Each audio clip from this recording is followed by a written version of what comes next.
제4장. 나르치스는 오랫동안 골드문트를 방치해 두었다. 그의 비밀을 캐내려고 벼르고 있었지만 허사로 돌아간 것 같았다. 골드문트가 그의 내력이나 고향에 관해 그에게 들려준 이야기는 도무지 구체적인 모습으로 나타나지 않았다.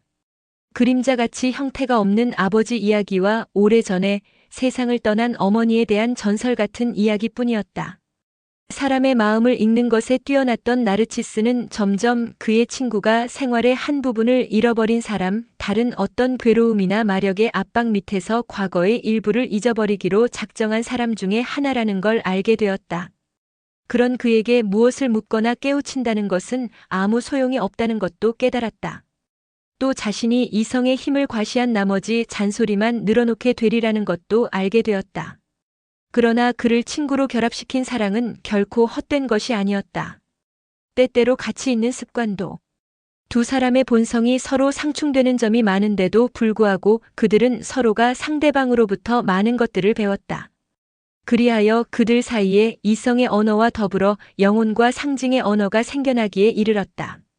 마치 두 개의 주택 사이에 마차나 말 탄 사람이 달릴 수 있는 한 길이 있을지라도 그 옆에 놀기 위한 조그만 길이나 골목이나 사이길이 수없이 생기는 것과 마찬가지로 어린이들을 위한 조그만 길이나 애인들을 위한 오솔길, 거의 눈에도 띄지 않는 개나 고양이의 길이 생기는 것처럼 골드문트의 풍부한 상상력은 차츰 마술 같은 길을 지나서 친구의 생각과 두 사람의 말 속으로 빠져들어갔다. 그의 친구는 또 골드문트의 마음과 여러 종류의 상태를 침묵으로써 이해하고 공감할 수 있는 방법을 알게 되었다. 사랑이라는 빛 속에서 영혼과 영혼의 새로운 결합이 차츰 익어간 뒤에야 비로소 언어라는 사다리가 놓여졌다. 수업이 없는 어느 날이었다. 도서실에서 불시에 두 사람을 우정의 핵심과 의미의 한가운데에 갖다 놓고 멀리까지 새로운 빛을 던지는 것과 같은 대화가 누구도 예상치 못했던 대화가 이루어졌다. 그들은 수도원에서 언급하는 것조차 금지되어 있었던 점성술에 관해 이야기한 것이었다. 나르치스는 점성술이란 인간의 운명과 천명의 질서와 조직을 부여해주는 시도라고 말했다. 그러자 골드문트가 이 일을 제시했다. 당신은 언제나 차이에 대해서 말씀을 하십니다.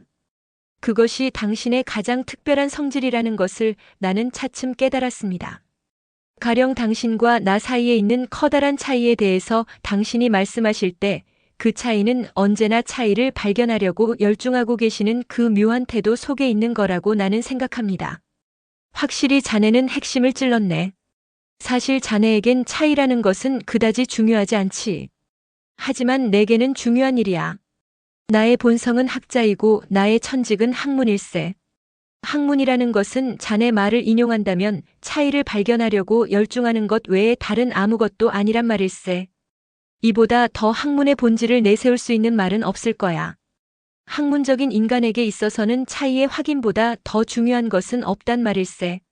학문이라는 것은 차이의 기술일세. 이를테면 한 사람 한 사람에 대해서 그 사람을 다른 사람들과 구별짓는 특징을 발견하는 것, 즉 사람을 인식하는 것이지. 그건 그렇습니다. 어떤 사람은 농부의 신을 신고 있기 때문에 농부이고 어떤 사람은 왕관을 쓰고 있기 때문에 왕입니다. 그것은 확실히 차이죠.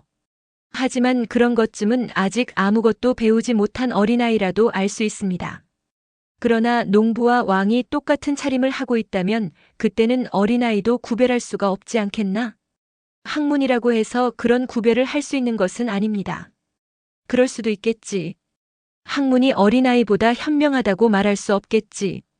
그것은 인정하겠네. 하지만 학문은 어린아이보다 끈질기단 말일세. 학문은 가장 단순한 특징에만 주의를 하진 않아. 아니에요. 영리한 아이라면 그것도 가능하죠. 어린애는 눈짓이나 태도로 왕을 알아낼 수 있을 겁니다. 한마디로 말씀드리면 당신네 학자들은 너무 거만하다는 겁니다. 당신들은 우리 같은 사람들은 당신들보다 어리석다고 생각할 테죠. 하지만 지식은 없어도 지혜는 가질 수 있거든요. 자네가 그걸 깨닫기 시작했다는 건 기쁜 일일세. 그래서 내가 우리 둘 사이의 차이점에 대해 이야기할 때 현명하다는 것을 뜻하고 있지 않다는 것도 좋다느니 나쁘다느니 하는 말은 하지 않아. 다만 자네는 다르다는 것을 말하고 있을 뿐이지. 그것을 이해하기는 그리 어렵지 않습니다. 그러나 당신은 특징의 차이에 관해서는 물론 천명의 차이에 대해서도 때때로 말씀하셨습니다. 예를 들어 당신은 왜 나와 다른 천명을 가지고 있다고 생각하십니까? 당신이나 나나 똑같이 크리스찬입니다. 나와 마찬가지로 당신도 수도원 생활을 하실 결심을 하고 계십니다. 나와 똑같이 하늘에 계신 아버지의 아들이십니다. 우리 두 사람의 목표는 똑같습니다. 우리들의 천명은 똑같습니다. 즉, 하느님한테 돌아가는 겁니다. 대단히 좋은 말이야. 교리학 책에 의하면 인간은 모두 똑같지. 그러나 모든 인생이 그런 건 아니야. 구세주를 가슴에 안고 있는 사랑하는 제자와 구세주를 배반한 다른 제자, 이 두 사람은 아마 같은 천명을 가지고 있지 않았으리라고 나는 생각한단 말일세. 당신은 궤변가입니다, 나르치스. 계속 이런 길을 가는 한 우리는 서로 다가설 수가 없습니다. 어떤 길을 가더라도 우리는 다가설 수 없네. 그런 말씀을 하지 마십시오. 그건 진심일세. 해와 달이, 바다와 육지가 서로 접근할 수 없는 것과 같이 서로 접근하지 않는 것이 우리에게 주어진 숙제란 말이네. 이봐, 우리 두 사람은 해와 달, 바다와 육지란 말이야. 우리의 목표는 서로 합쳐지는 것이 아니라 서로 인식하고 상대방에게 그 사람이 무엇인가를, 즉 상대방인 반대자들과 그 도충을 보고 그것을 서로 존경하는 걸 배우는 것이지. 골드문트는 어리둥절해져서 고개를 숙였다. 그리고 곧 슬픈 표정이 되고 말았다. 그는 간신히 말했다. 당신이 나의 생각을 그렇게 진지하게 받아주시지 않는 것은 그 때문인가요? 나르치스는 약간 주저하다가 잠시 후 딱딱하지만 맑은 목소리로 대답했다. 그래, 그 때문이야. 이봐 골드문트, 내가 너 자신만을 진지하게 받아들인다는 것에 너는 익숙해져야만 해. 내 목소리의 모든 음조, 내 모든 몸짓, 내 모든 미소를 진실로 받아들이고 있다는 걸 믿어줘. 하지만 너의 생각을 나는 그다지 심각하게 받아들이진 않아. 너의 본질적이고 필연적이라고 생각하는 그 점을 나는 심각하게 받아들이는 거야. 너는 그토록 다른 많은 천분을 가지고 있으면서도 내 생각에만 특별한 주의를 기울여 달라는 것은 무엇 때문이지? 골드문트는 씁쓸한 미소를 지었다. 내가 그렇게 말했었지요. 당신은 언제나 나를 어린아이처럼 생각하고 있다고. 나르치스는 그래도 변함이 없었다. 나는 내 생각의 일부만을 어린아이의 생각이라고 본다. 아까 서로 이야기한 것 중에서 영리한 아이는 학자보다 못할 것이 없다는 바로 그 점을 생각해봐. 어린아이가 학문에 대해서 말하려고 한다면 학자는 아마 그것을 심각하게 받아들이지 않을 테지. 골드문트는 날카롭게 소리질렀다. 학문에 대해서 이야기하지 않을 때도 당신은 나를 비웃었습니다. 가령 내 신앙 전체는 학습에 있어서의 진보를 위한 내 노력은, 수사가 되기 위한 내 소망은 단지 어린아이의 소망에 불과하다는 듯이 당신은 날마다 비웃고만 계셨습니다. 나르치스는 심각한 표정으로 그를 바라보며 말했다. 만약 내가 골드문트라면 나는 너를 진정으로 받아들이겠어. 그러나 내가 늘상 골드문트라는 법은 없어. 나는 내가 완전한 골드문트가 되기를 원할 뿐이야. 너는 학자도 수사도 아니야. 학자나 수사는 아주 보잘것없는 사람도 될 수 있어. 너는 스스로가 나보다 학문도 모자라고 논리가도 아니고 경건한 마음 또한 모자란다고 믿고 있어. 당치 않은 생각이야. 내가 보기에 너는 너 자신이라는 생각이 모자란단 말이야.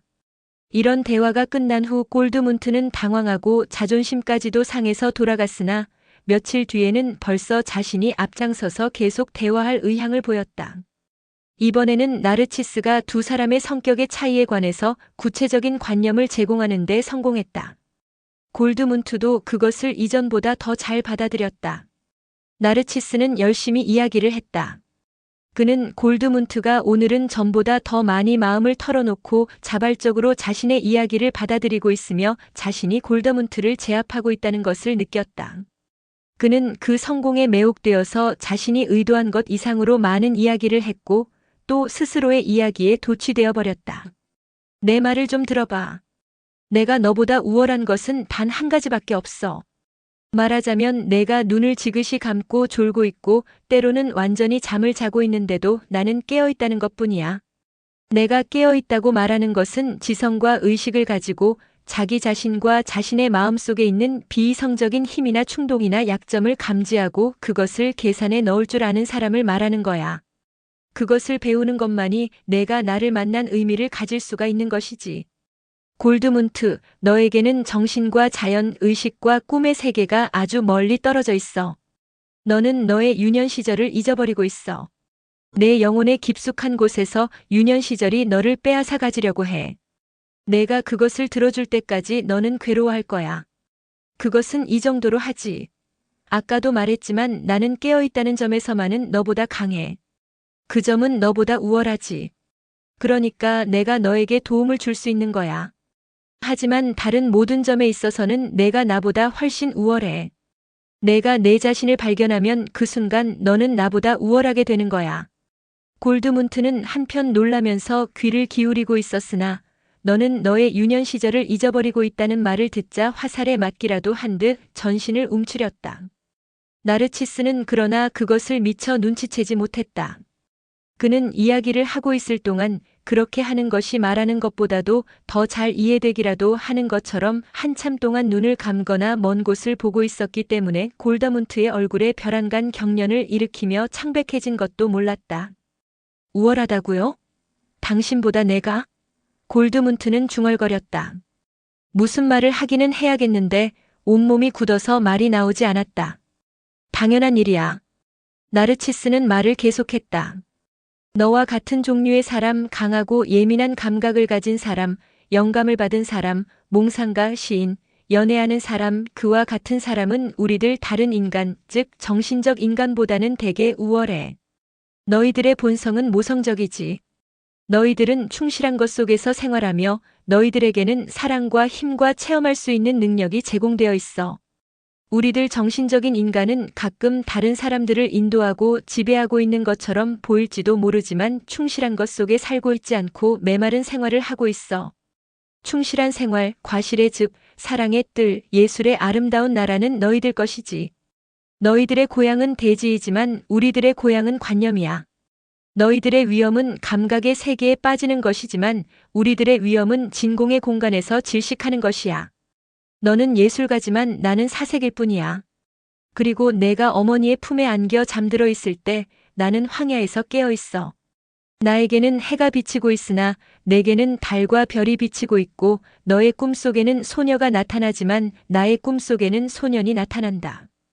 두 눈을 똑바로 뜨고 골드문트는 나르치스가 웅변가처럼 자기 도취에 빠져서 하는 이야기에 귀를 기울이고 있었다. 그 말의 대부분이 송곳처럼 그를 찔렀고 마지막 말을 듣고서는 더욱 얼굴이 창백해져 눈을 감았다. 나르치스가 눈치를 채고 놀라서 물어보자 몹시 창백해진 골드문트는 힘없는 목소리로 말했다. 요전에 있었던 일이지만 내가 당신 앞에 쓰러져서 울지 않을 수 없었던 때를 기억하시겠지요. 그런 일이 두 번 다시 일어났다가는 큰일입니다. 그랬다가는 결코 내 자신을 용서하지 않을 겁니다. 당신에게도 용서받지 못할 테고요. 이젠 나가주세요. 혼자 있고 싶습니다. 당신은 저를 두렵게 만드는 말을 하셨습니다. 나르치스는 잠시 망설였다. 그는 말에 이끌리어 다른 어떤 때보다 더 말을 잘한다는 느낌이 들었지만 지금 그 어떤 말이 친구를 이렇게도 깊이 감동시킨 것과 동시에 어딘지 아픈 데를 찌르기도 했다는 것을 알고 놀랐다. 이런 때 그를 혼자 내버려 두는 것이 어려운 일이었다. 그는 한참을 망설였다. 골드문트의 찡그리면서 괴로운 표정이 그를 재촉하고 있었다. 그는 친구가 원하는 대로 어지러운 생각을 간직하고 그를 혼자 놔두기 위해 얼른 그 자리에서 떠났다. 골드문트는 혼자 남았다. 전신이 떨려왔다. 이번에는 긴장된 마음을 눈물로 대답하지 않았다. 친구가 불시에 그의 가슴 한복판에 비수라도 꽂은 것처럼 깊고 절망적인 상처를 받은 감정으로 숨을 간신히 내뿜으며 장승처럼 서 있었다. 심장은 금방이라도 멎을 것처럼 죄어들고 얼굴은 밀랍같이 창백해지면서 두 손은 감각을 잃어 꼼짝도 할 수 없었다. 지난번에 비참한 상태의 재현이었으며 그것도 몇 배나 심한 것이었다. 마음속에서는 마치 목을 조르는 듯했고 무슨 흉악스러운 것을 도무지 참을 수 없는 것을 똑바로 쳐다보지 않으면 안 되는 심정이었다. 그리고 이번에는 구원의 방편인 흐느낌조차 그 비참한 상태를 이기는 데는 아무 도움이 되지 않았다. 오, 성모 마리아여, 어찌 된 일입니까? 무슨 일이 일어났습니까? 내가 살해를 당한 것일까요? 내가 죽인 것일까요? 어떤 무서운 말을 한 것일까요? 그는 헐떡이며 숨을 내뿜었다.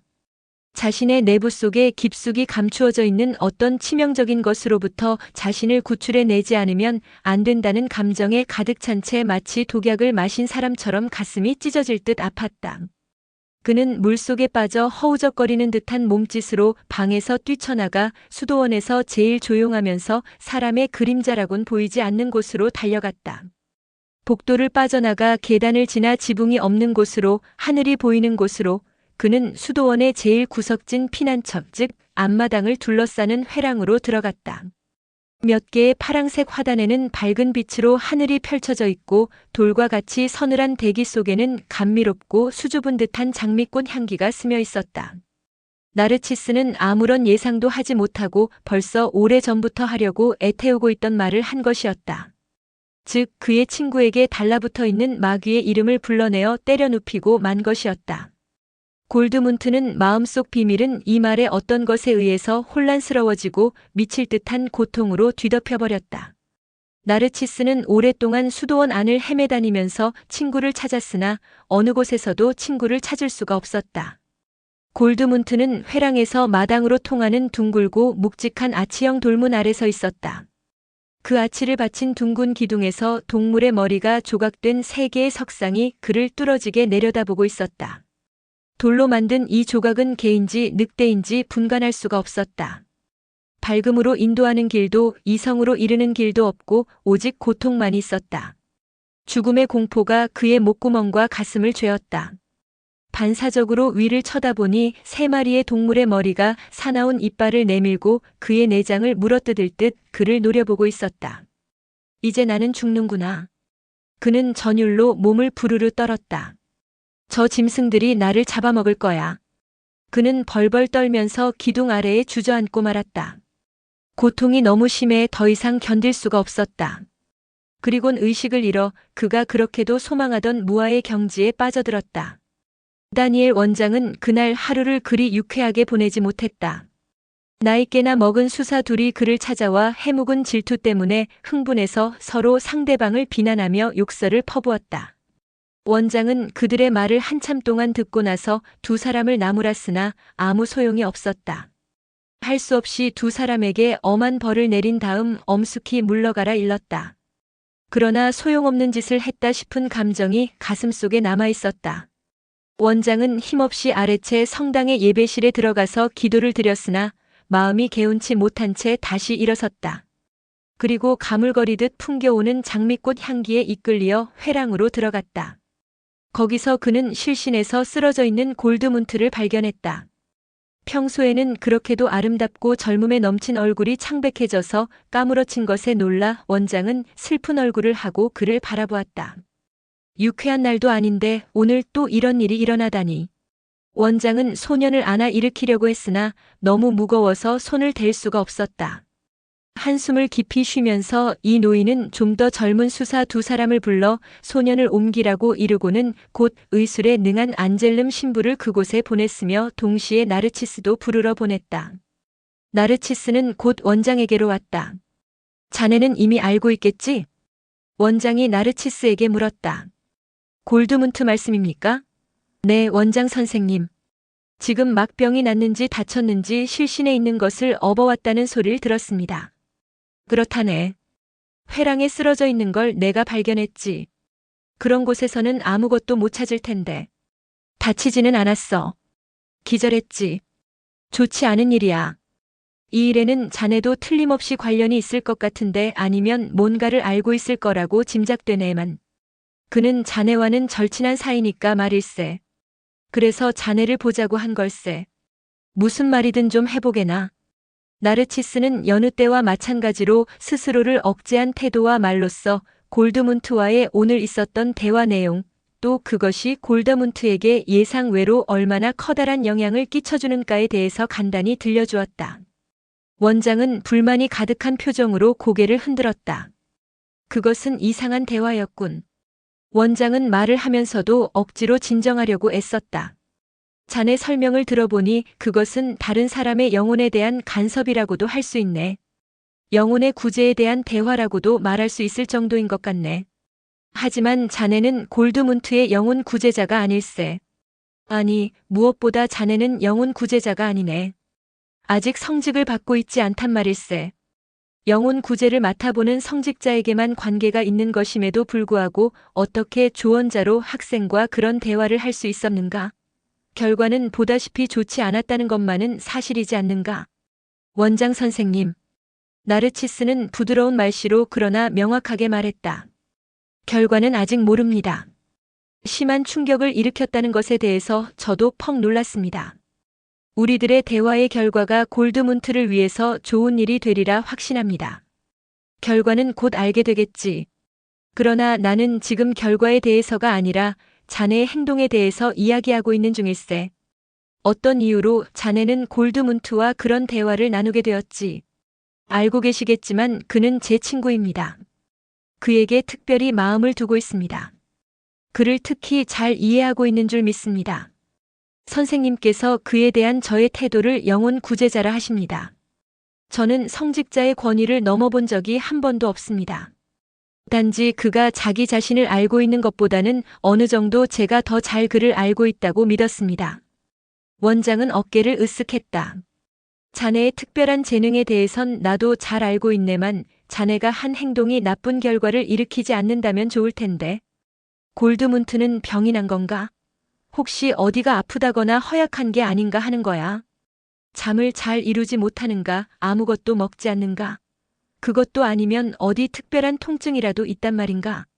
아닙니다. 오늘까지 건강한 몸이었습니다. 육체적으로는 아무 이상이 없습니다.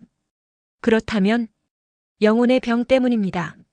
아시다시피 그는 지금 성욕과의 싸움을 시작할 그런 나이니까요. 내가 알기로는 17일 텐데 18입니다. 18. 그렇군. 충분히 그럴 나이지.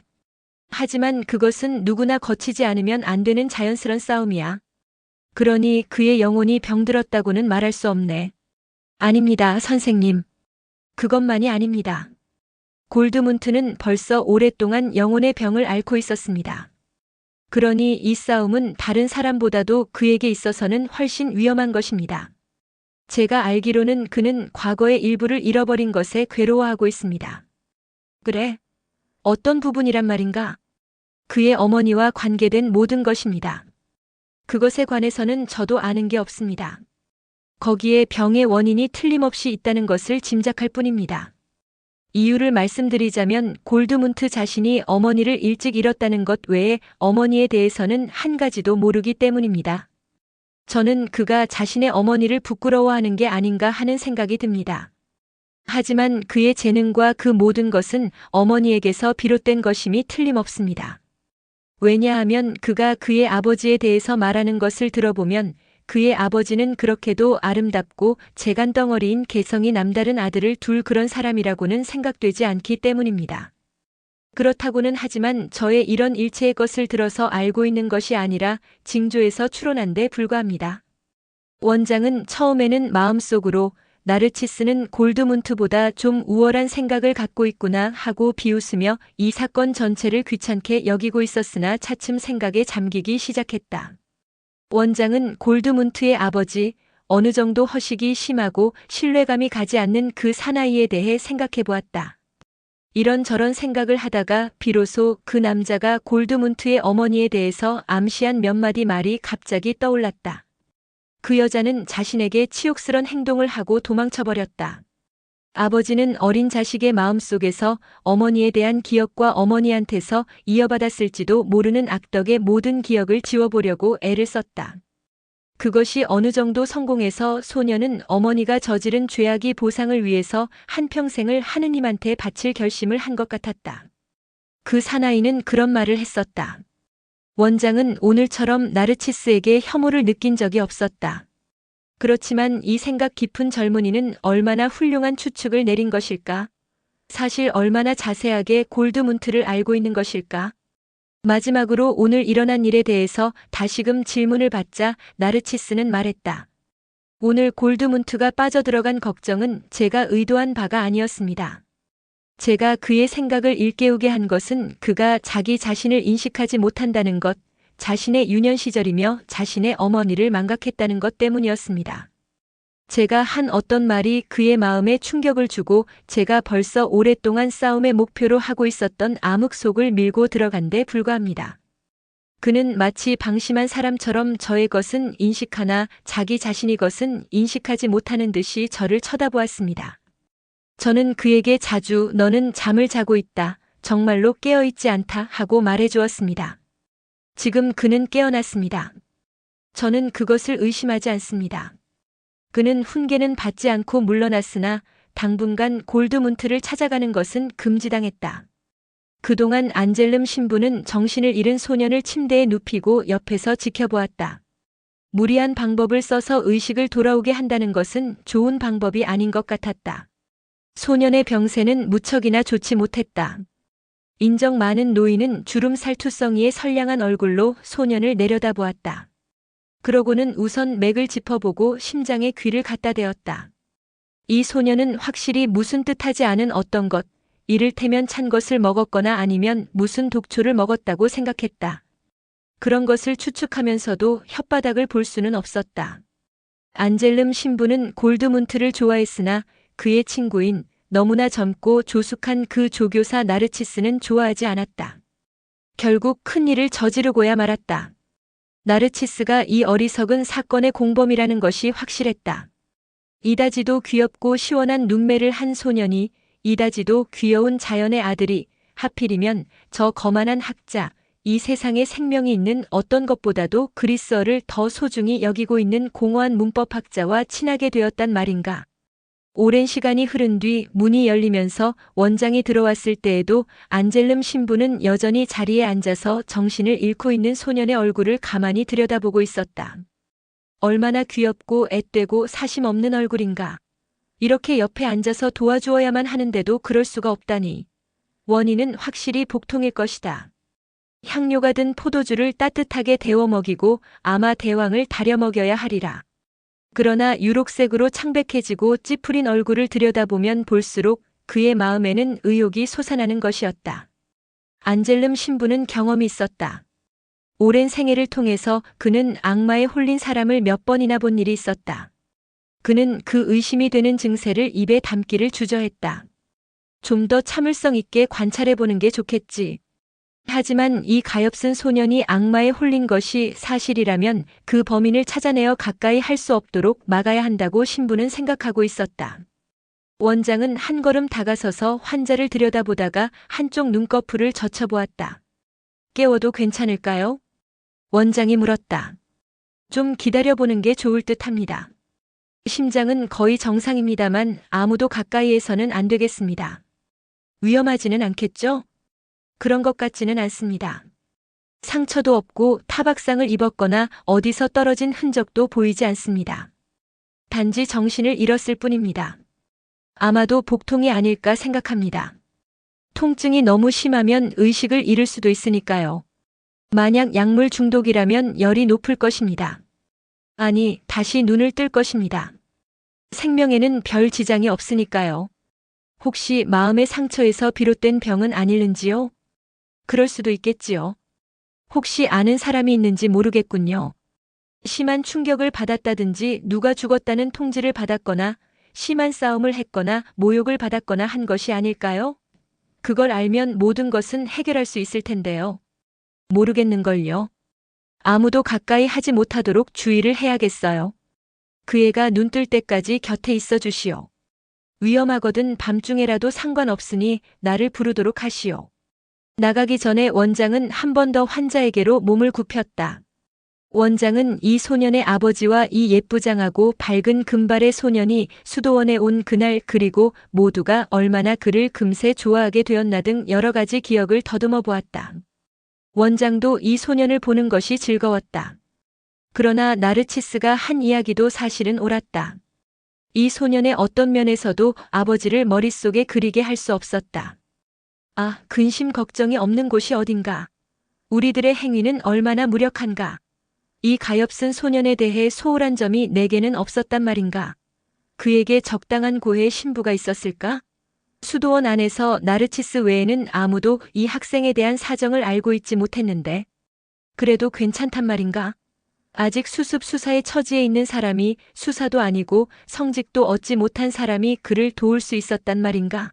사물을 보고 생각하는 것에도 불쾌한 우월감이 아니 적개심 같은 것까지도 가지고 있는 사나이가 하지만 그 나르치스도 상당히 오래전부터 잘못된 대접을 받고 있지 않다고 누가 장담할 수 있단 말인가?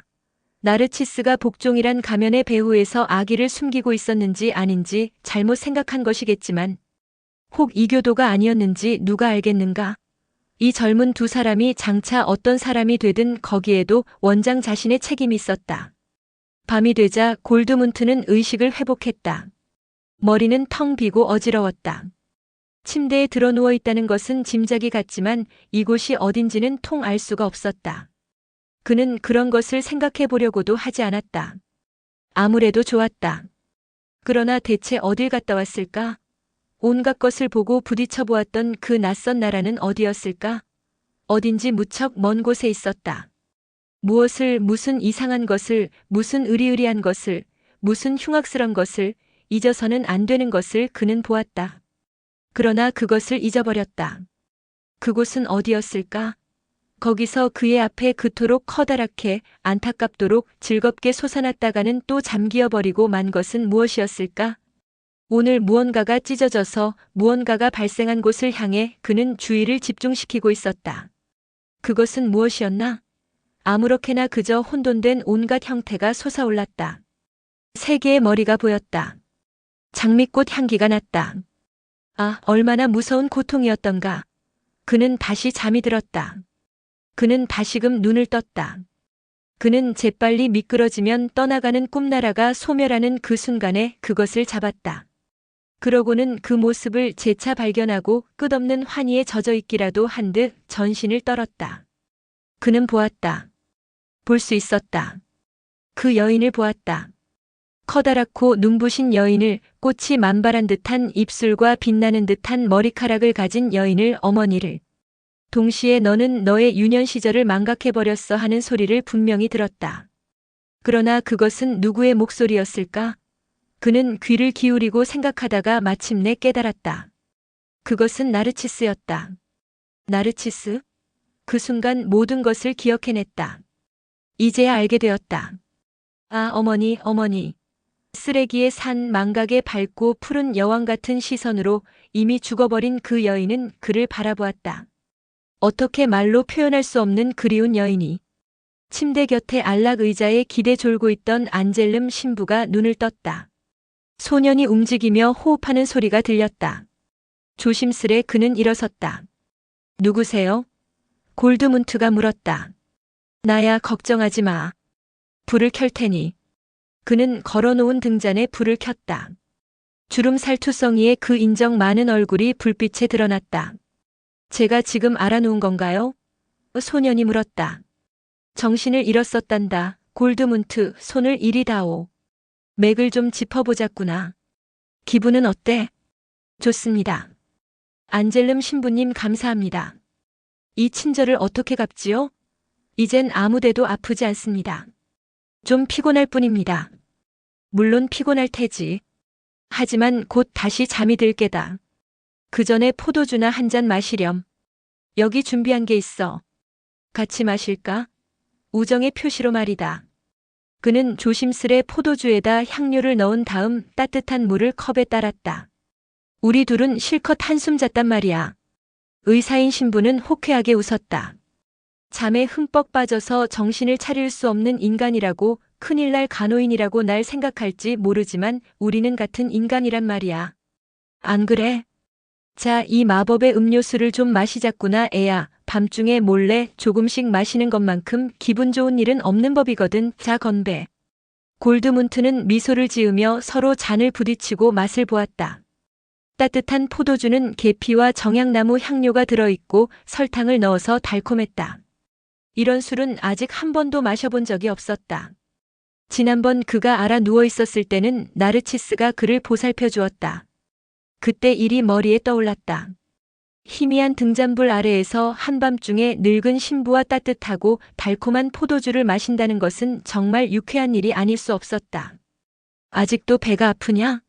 노신부가 물었다. 아니요. 그래. 나는 복통이라 생각했는데. 그럼 아무것도 아니군 그래. 혀를 좀 내밀어봐. 그래 좋아. 이 늙은 안젤름이 또 잘못 짚었는걸.